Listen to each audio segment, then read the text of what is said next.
So earlier today, myself and Odo both posted videos about the balance in Helldivers 2, as well as tons of Reddit threads talking about the nerfed weapons in the game, and people have basically stirred up some drama on the balance of the game right now, especially after the recent Eruptor nerf. And I just wanted to say, I think we got our point across, and I think Arrowhead is listening, because the CEO was active on Twitter and inside the official Discord, responding to some people's concerns about the balance, as well as responding to some stuff about some cool Easter eggs of what could come in Helldivers 2 soon. He responded to some stuff about melee weapons, as well as helmet effects, so all kinds of that stuff will be in today's video for people who aren't on those social channels. So he started out on Twitter today putting out a poll for whether or not, with the recent PSN linking controversy, if they should put out the Polar Patriots war bond tomorrow or not. And if you guys weren't aware, they actually have not resolved the situation on Steam,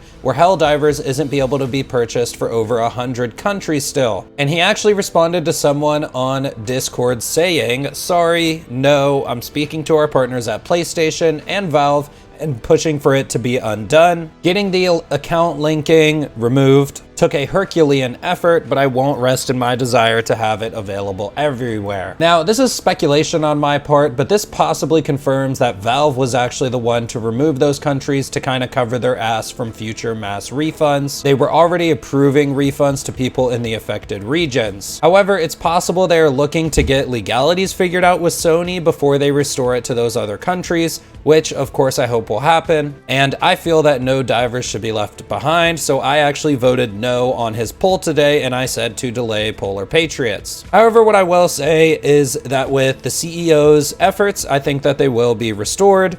I'm not necessarily super worried about this at this time, but at the same time, we shouldn't just forget about this, and we should keep an eye out, and hopefully it gets fixed very soon. Now, what this video is about is once he was active on Twitter for the day, a lot of people were asking about the balance changes in the game, and he actually gave some really positive responses. Helldivers 2 should never be a spreadsheet, i.e. pre-nerf Eruptor allowed me to use the stalwart in ways I never did before. I never really used it much before. My point is that nerfs/buffs go beyond the stats. For me, the Eruptor nerfed 2 guns. And he responded, "Ooh, I like that. And yeah, I too hate spreadsheet design." Dante says, "I feel like I get why certain nerfs are made, but then others are just a bit odd at times. Also, please buff the heavy machine gun's ammo per mag." And he responded by saying, "I think the HMG needs a tripod with an ammo box that it can be mounted on as part of team play mechanics, but it's a bit too ambitious as a balance adjustment." Sirputz says, "Man, I hope you do.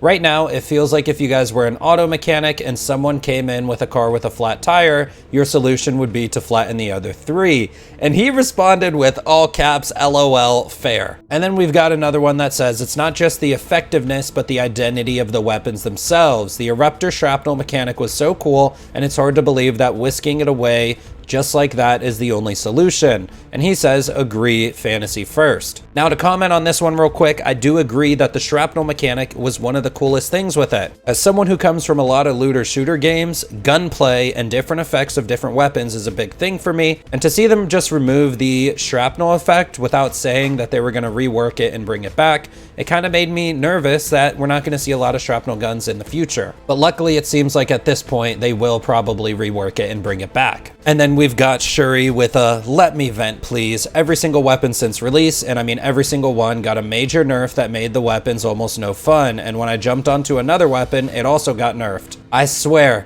fun is illegal, or I'm picking the most OP stuff in this game by chance. And he responded, "Yeah, that's not a great feeling." And then we've got this other tweet from Thick Filet, "Hey, check out my video. It's basically talking about why nerfs keep happening every new update." And the CEO responded and said, "Hey, I watch and read as much as I can to inform myself of what the community is saying. There's a lot of smart people out there." And there were actually some people speculating on this tweet that he was actually calling me smart in his response to my tweet for him to check out my video. So let me know if you guys think he was actually calling me smart and not anyone else out there. And then we've got this one which says, "Yeah, it's better in general if a gun feels great to play, but it's unbalanced to ask, well, why is this gun so great and others are not? And how to bring the others to feel the same, then to bring the great one down." And he actually gives an interesting response here. He says, "A bit too much balancing using damage as well instead of other measures such as recoil, reload speed, accuracy, projectile speed, and equip speeds.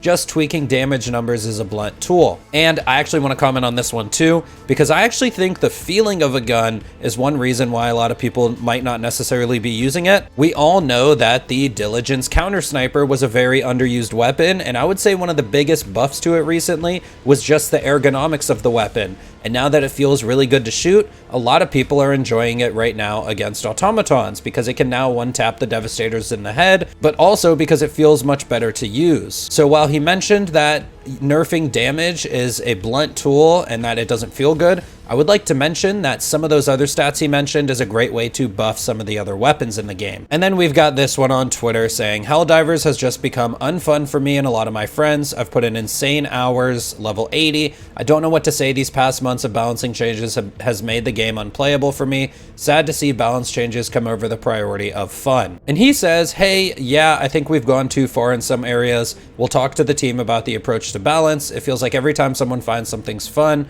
the fun is removed. And this is the one I agree with the most because, again, I feel the game should be balanced for fun rather than balanced as a PvP game. A lot of people simplify and say, hey, no nerfs in PvE, but, you know, let's just bring up the Railgun Bile Titan one-shot. Obviously, that was a bug, and fixing that crossplay bug could be considered a nerf, but at the same time, I do think that most people agree that the railgun shouldn't be one-shotting a Bile Titan, and I know someone in the comments is going to disagree with that for the sake of it, because one-shotting a Bile Titan is cool and all. But another thing I'll say is that a lot of weapons were actually buffed since launch. There have been more buffs since nerfs. And while it does suck to lose the gun that you had the most fun with, and I did just make a video complaining about the nerfs, by the way, today, so I don't disagree with any of you guys, but a lot of weapons in the game actually are really good, and I will be posting a primary weapon tier list pretty soon. Now, like I said, he also took to Discord, and this message in particular on Discord is one I actually agree with. So Null says, would you proceed with the balancing changes from a bottom-up perspective, making the underpowered and underused guns good again before nerfing the ones that are currently good? That's something I think most players would appreciate because the top-down nerfing has been quite decisive. And he responds and says, hey Noel, I agree with this sentiment. I am going to talk to the team next week about your guys' feedback on balancing. Now, I love this idea. Instead of the top-down perspective, we do a bottom-up perspective. Buffing before nerfing. And I'd also like to throw in there bug fixing. Again, we could talk about the Bile Titan railgun thing, but that's already way played out. So I want to bring up something I mentioned in the last video, that the one reason the Eruptor was so strong was because of that bug where the explosions were sucking things in instead of pushing things away.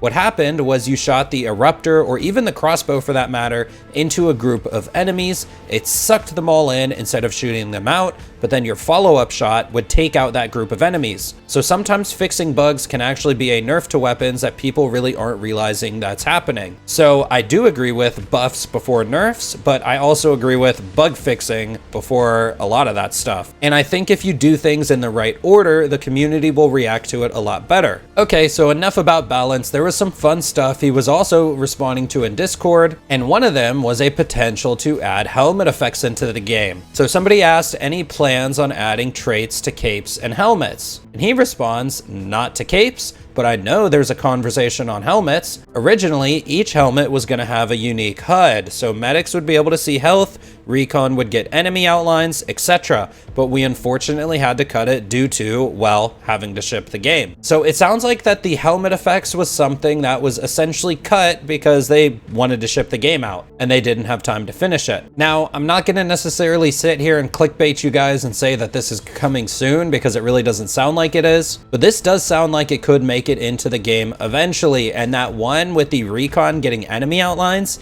sounds potentially amazing, comboing it with smoke stratagems. This would add an insane dimension to gameplay and would make smokes a completely viable way to fight robots. Like, think about that. Right now, smokes are a very niche thing for people who like to stealth, but if you could combine this with a helmet that lets you see through them, that would just be absolutely amazing. And now someone else ended up asking about melee weapons, and unfortunately, I think a lot of us thought they were coming sooner rather than later, but it doesn't sound like they're in the plans. And he says, melee weapons, what a treat. I think I saw concepts of a ceremonial saber and a bayonetta somewhere. I don't know if they're in the plans though. Now, another Discord user asked about armor shaders, saying, is there still any discussion on armor shaders or at least matching the helmet color to the rest of the armor? And he says, yes, but I can't talk about that too much yet. And this one sounds like it's coming sooner than anything else. We all know the most important thing to picking armor in this game is not the effect of it, but rather the drip. If you don't look good while spilling oil, then what is the point of spilling oil? And shout out to all my thick, heavy armor Helldivers. Now, another thing that was pretty funny to see was there was recently a great modded Helldivers video on YouTube showing chargers that look like Thomas the Tank Engines, and he actually responded to someone asking about the use of mods in the game. And he says the official TOS is, don't do it, you do violate TOS. This is standard since the game has so many meta components that might get screwed up, and it's hard to differentiate between a client-side mod in a game that uses peer-to-peer, so cheat systems might accidentally ban you. However, the unofficial answer is that Arrowhead would never take action against modders that don't cause any harm. And modding is something that could very positively impact the long-term lifespan of this game. Now, obviously, this game is a live service, and there's new war bonds every month, there's the major wars, there's new enemies being added, there's lots of stuff to do right now. However, 5 years from now, or maybe even just a couple years from now when that stuff slows down, modding is something I would really like to see being supported by the devs. And from his response alone, it sounds like the devs are not really against modding at all. It's just that it's currently against the TOS because they do use a cheat engine and you could accidentally get banned. So obviously I don't recommend doing this right now, but at the same time, long term of the game, this could be a really cool thing to see them support. And then he had a really funny comment on the spear, and I do want to mention that the announcement of the Discord did say that a spear fix should be coming at the end of May. Hopefully it makes it in there by then because we all love the spear. And even the CEO says you should hear my potty mouth every time the spear doesn't lock on in a play session. It's been the bane of the dev team for such a long time now. Now, another pretty cool thing was someone said more gas abilities needed ASAP, need the Tox 13. And he responded by saying, agreed, it's on the list of stratagems we have to do at some point. And again, that one sounds a bit sooner than later compared to some of the other things we went over. And that wasn't necessarily all the messages from the Discord, but those were all the cool messages about commonly asked things that I noticed on Twitter or the main Discord today. I figured I'd do a small news type of video to share this with anyone who wasn't on those social medias. And I would also like to say that I'm going to be a bit more patient with Arrowhead for now. I think they've heard all the drama that we've stirred up together as a community between my video, Odo's video, all the different posts on Reddit or Twitter about some of the nerfs and the balance lately. I'll be very curious to see what the next patch looks like and see if there's any nerfs in there. And if there are, depending on what they are, I always test things with an open mind before I come on here and make a video about it complaining. So I would like to ask the rest of the community, consider also just being patient with the devs. I do think that the devs had ideas in their head for what they wanted the game to be, and they may not have considered the reason why we all love playing this game in the first place. But with all that drama we stirred up today, I think they see that we are not exactly happy with their ideas on the game. And so I just want to say that I think that they are going to listen to us more in the future. And at the very least, it sounds like the CEO is definitely going to talk to them about this. And I would really like to see that bottom up before top down. And I just got to throw in there bug fixes before nerfs as well. So hopefully we see another update to the Eruptor in the next patch because we all want that shrapnel added back onto it. It's a really great mechanic and we would love to see some shrapnel guns in the future. And again, I'm okay with being patient and see where they take things from here. So be sure to like and subscribe. I'll see you guys in the next one. I'm out.